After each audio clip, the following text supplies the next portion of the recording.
Everyone, myself doctor Pavanpreet Kaur from pearl homeo classes. आज अपने पढ़ेंगे पेरेंटल ट्रांसमिशन के बारे में, पेरिनेटल ट्रांसमिशन के बारे में।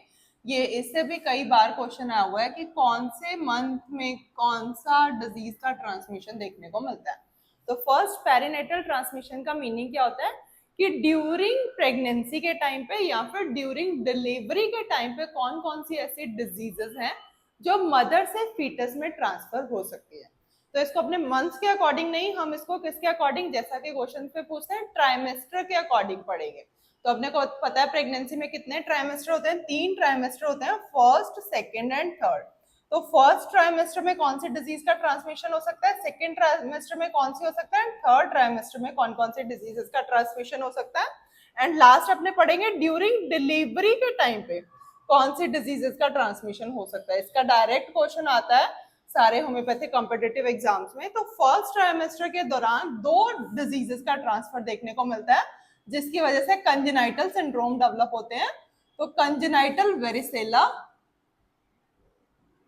वायरस या फिर कंजेनाइटल रुबेला वायरस का ट्रांसमिशन जो है ड्यूरिंग फर्स्ट ट्राइमेस्टर देखने को मिलता है।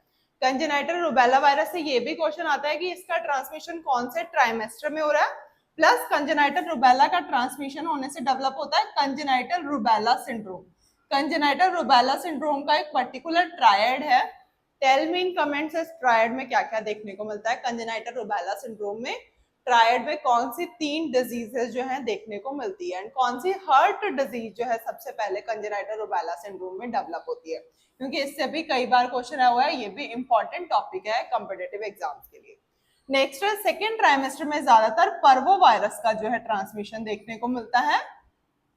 थर्ड ट्राइमेस्टर में इंपॉर्टेंट है जो हमने लास्ट एक मैंने लेक्चर अपलोड करा है हेपेटाइटिस से रिलेटेड। अगर आपने नहीं देखा है तो आप उसको देख सकते हो, उसमें डिटेल में लिखा हुआ है हेपेटाइटिस के बारे में, डिटेल में बताया मैंने क्या क्या वहां से क्वेश्चन आते हैं, उसकी वैक्सीन के बारे में, एंटीजन एंटीबॉडीज के बारे में। तो हेपेटाइटिस बी का जो ट्रांसमिशन होता है वो थर्ड ट्राइमेस्टर में देखने को मिलता है। टॉक्सोप्लाज्मोसिस वायरस का भी ट्रांसमिशन थर्ड ट्राइमेस्टर में देखने को मिलता है, and syphilis and cytomegalo virus का भी ट्रांसमिशन थर्ड ट्राइमेस्टर में ही देखने को मिलता है। नेक्स्ट, ड्यूरिंग डिलीवरी के टाइम पे, डिलीवरी के टाइम पे 3H हैं जो तुम्हें याद रखने हैं।